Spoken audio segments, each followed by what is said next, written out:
So I'm outside of a house that we just purchased in Denver. It's in really rough shape, but I guess the biggest takeaway from this video is to try to point out how when you see a house that's in really rough condition like this one, you shouldn't get freaked out. It's not as big of a deal as it might feel if you're not used to doing these. It's actually easier to estimate renovating a house like this than it is one that's not as beat up, right? Because this one, you just need to do everything new. You don't have to look at it and think about if you should replace it or not. Everything needs replaced. So to start with, we're just gonna rip all this out. Everything you see in the front, it's weird staggered fencing. It's like not done right. We're just gonna throw it all away, including this swamp cooler. So all trash. It needs all new siding. We're gonna do all new siding. It has the 3-tab shingles that you can tell have plenty of damage to them. Like it's I don't know how well you can see it on the video, but this roof is well beyond its lifespan. New garage door. So as we go into the house, it needs new flooring. We're gonna put can lights in this living room. So when you see weird fluorescent lights and like, oh man, it has electric issues and it's all beat up, this isn't that big a deal, right? We're just gonna have an electrician from the attic come through, put in can lights. We'll make sure everything's wired good. We'll use a licensed electrician. We're gonna put, rip out all these fluorescents, put new lights in. Obviously, new carpet and paint. We're gonna put new doors in. All new windows in the house. Oh, the bathroom just needs gutted and redone.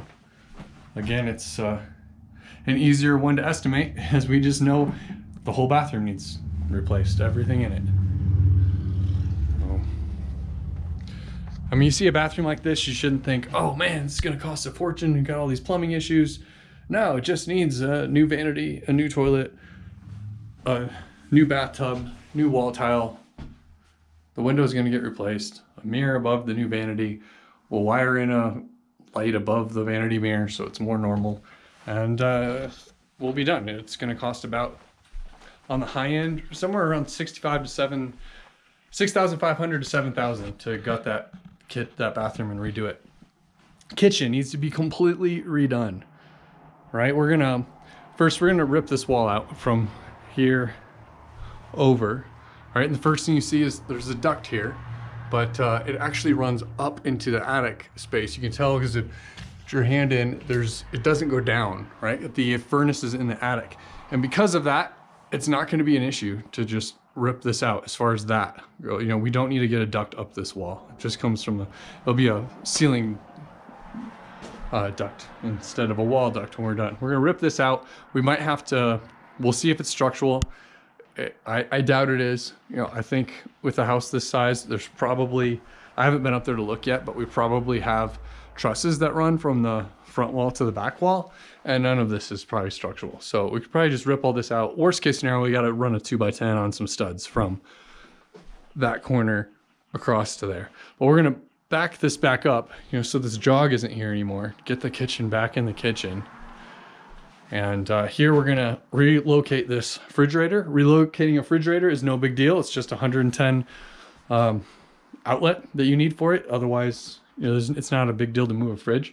So we're gonna put the fridge, the fridge right here, stackable washer and dryer right here, and we'll put a little wing wall between the two. Since we're doing new siding and new windows, we're just gonna get rid of that window.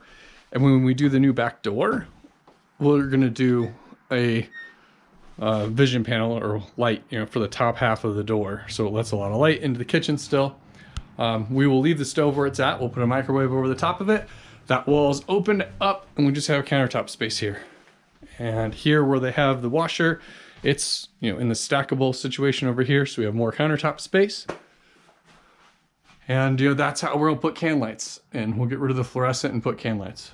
So that's how we're gonna take this dysfunctional kitchen and spend the least amount of money possible to make it more functional, right? So we're moving the rough-in for the washer and dryer. That's not a huge money thing. It goes right down through the crawl space. Moving it over to this wall is not that big of a deal. Just some water lines and drain lines we got to move over. We are going to have to run new power for there's no dryer right now, right? And a dryer is going to take a 220 volt power, and the panel is probably going to need, it's probably going to need replaced. I can't even find the panel in this house, right? We have the meter here, so the panel should be close, but it's like nowhere to be found. So we'll find the panel and then we're probably going to replace it. That's the plan. I'll go over it with the electrician and we'll make sure the new panel is bigger and has room for 220 volt power source for the washer dryer. If it doesn't, if it's going to be a major financial deal, the alternate solution is to change this stove over to gas and use the 220 for the stove for the washer dryer. Because I know we have 220 for this electric stove, so we can rob that if it's a big deal power wise. So before I go buying appliances, I'm gonna go over this with my electrician. But in the back here, we're just gonna throw all this away. It's a lot. It's a lot of shit, right? And it can be intimidating when you're not used to looking at houses and giving, it could just look like, oh my gosh. But really, just get a dumpster out here and a few guys and just start taking shit apart and throwing it away and keep doing it for, till it's all gone, and then you'll have an empty slate to work with. They did leave this camper behind. I did check, it is not registered in anybody's name. You do want to check that, and I'm going to give it away for free. I don't want to be in a chain of title situation.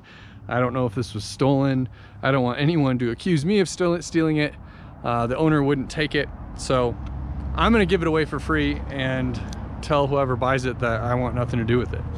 So I would suggest you do the same. Don't go sell it for 500 bucks and then find out it was stolen and you're in the middle of a mess. It's not worth the 500 bucks. So anyway, that's what we're up to with this house. I look forward to getting it all fixed up and showing it to you again. Thanks for watching.